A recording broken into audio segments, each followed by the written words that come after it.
はい、どうもこんにちは。盆栽パークパルプンテです。今日はこちらの、未生の黒松の苗を持ってきました。これ実はこの足元なんですけども、もっとね細い時に結んで太くしてるんですけれども、見えますかねこれ。ここキュッと結んで、太くしてます。でここから上の極をねまだつけてないので、今日はそれをつけていこうかなと思います。ちょっと葉っぱがねいっぱいでやりづらそうなんですが、やっていきましょう。良さそうな針金はこのくらいで曲がりますかね。多分 3.5 ぐらいを使っていこうかなと思います。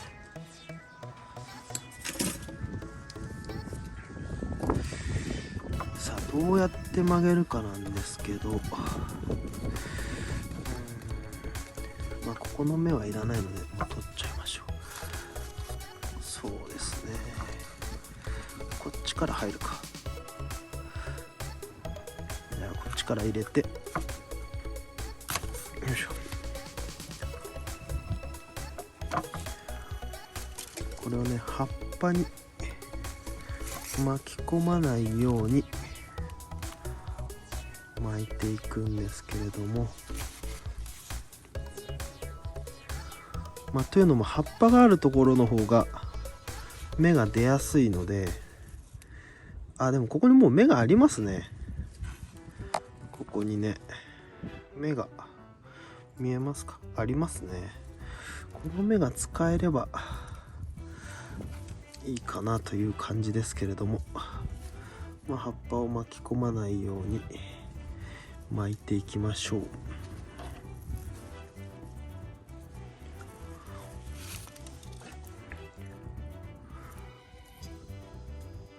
もう早速巻き込んでますけどね、こうやって外して、ある程度はしょうがないでしょう。よいしょ。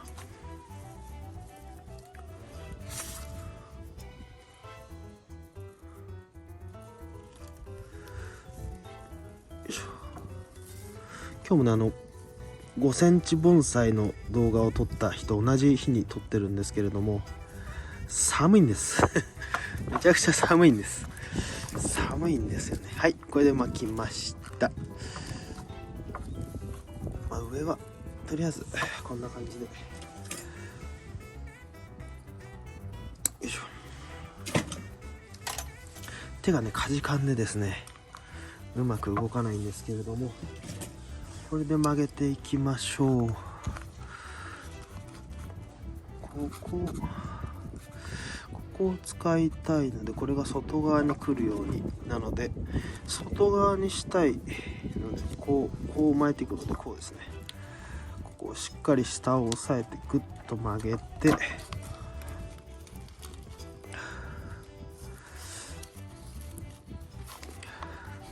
のの字を書くような感じですかね。つでもいいかな。つでものでもどっちでもいいです。こんな感じで曲げていきます。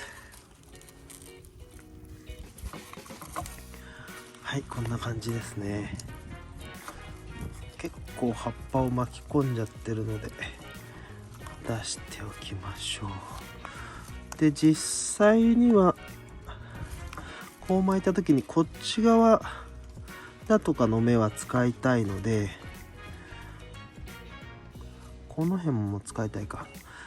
で芽が出ても使わないなっていうところはもう葉っぱを抜いてしまいましょう。これでなるべく狙ったところに芽を出す作戦ですね。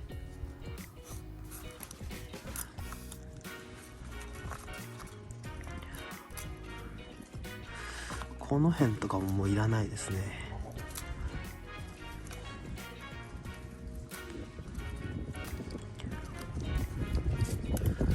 で実際さっきの芽がここにあるので、ここがギリギリ使わないかな。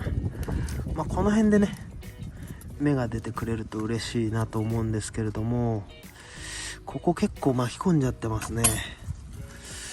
ちょっと一回ここちょっと巻き込みを回避したいですね。回避、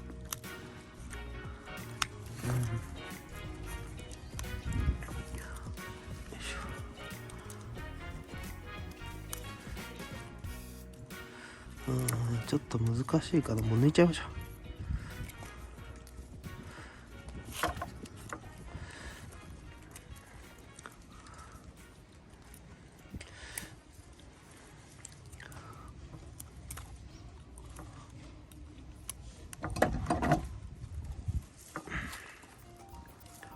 こんな感じで、そうですね、この辺とかこの辺で芽が出てきたら嬉しいなというところです。正面に、この辺が正面になると思うんです。正面からのはもういらないので抜いちゃいましょうか。ここら辺で出ても面白いですよね。こっちで立て替えてやっても面白そうなので、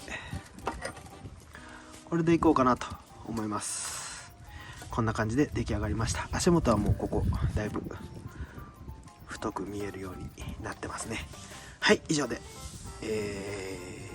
未生黒松の針金掛け曲付け終了です。よかったらチャンネル登録よろしくお願いします。グッドボタン、コメントもよろしくお願いします。それでは次回の動画でお会いしましょう。じゃあね、またね、バイバーイ。